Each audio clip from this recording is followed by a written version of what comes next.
لا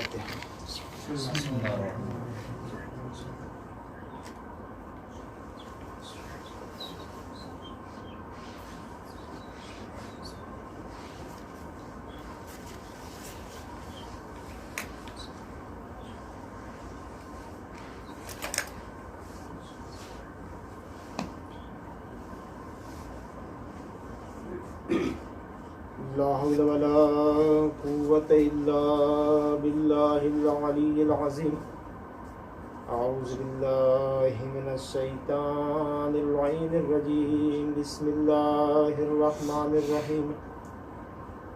الحمد لله رب العالمين والعاقبة للمتقين والجنة للموحدين والنار للعاصين والكافرين والمنافقين. الصلاة والسلام على أشرف الأنبياء والمرسلين شفيع ذنوبنا وطبيب نفوسنا مولانا ومولى الثقلين جد الحسن والحسين أبي القاسم محمد. اللهم صل على محمد وآل محمد وآله الطيبين الطاهرين المعصومين المظلومين ولعنة الله على أعدائهم أجمعين من يومنا إلى قيام يوم الدين.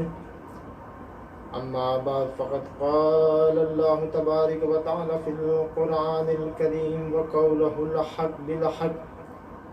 بسم الله الرحمن الرحيم. وما خلقت الجن والإنس إلا ليعبدون. صلوات محمد وعلى محمد.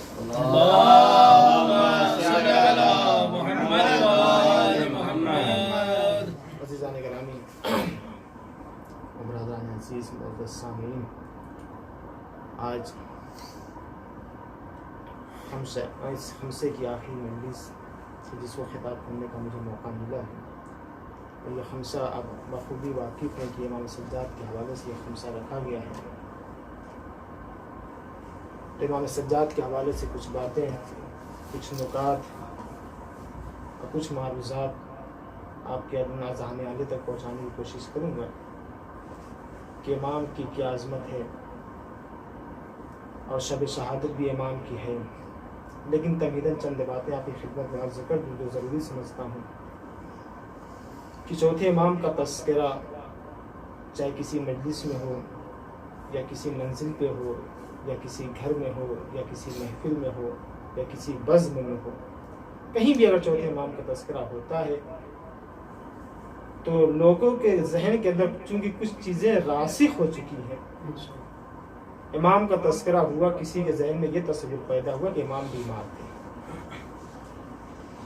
امام کا تذکرہ ہوا، کسی کے ذہن میں یہ خیال آیا کہ امام عبادت پہ عبادت کیا کرتے. جب امام کا تذکرہ ہوا تو کسی کے ذہن میں یہ تصور پیدا ہوا کہ امام صرف اور صرف سجدے پہ سجدے کیا کرتے تھے. یہ تصورات کا ذہن میں آنا، ان خیالات کا ذہن میں آنا، یہ غلط نہیں ہے، مگر امام کی ذات کے لیے محدود ضرور ہے. یہ خیالات آنا کہ امام بیمار تھے، امام صرف عبادتیں کیا کرتے تھے، امام صرف سجدے کیا کرتے تھے، امام صرف شکر کیا کرتے تھے، امام صرف گریہ کیا کرتے تھے، ایسا نہیں ہے. ان خیالات کا آنا یہ غلط نہیں ہے، لیکن امام کی ذات کے لیے محدود ضرور ہو جاتا ہے کہ امام صرف سجدے کیا کرتے تھے، صرف عبادت کیا کرتے تھے. جبکہ حجت خدا کی سب سے بڑی ذمہ داری ہوتی ہے رہبریت. حجت خدا صرف عبادت نہیں کرتا ہے، ولی خدا صرف عبادت نہیں کرتا ہے، بلکہ جو اللہ کی طرف سے منسوب کیا گیا ہے کہ آپ کی ذمہ داری ہے، اور جو سب سے بڑی ذمہ داری ہے وہ امت کو لے کر چلنا ہے، ہدایت کرنا ہے. امام عبادتیں کیا کرتے تھے، امام گریہ کرتے تھے، امام بیمار تھے، لیکن جو یہ تصورات پیدا ہوتے ہیں کہ عابد بیمار، آپ پوری امام کی زندگی اٹھا کر دیکھ لیں، پوری زندگی میں سوائے کربلا کے کبھی امام بیمار نہ تھا. کربلا سے پہلے امام کی زندگی دیکھ لیں، روایت میں نہیں ملتا، کوئی راوی بیان یہ نہیں کرتا کہ امام بیمار رہے ہوں کسی وقت. یا کربلا کی پوری زندگی دیکھ لیں، کربلا کے بعد سے شہادت تک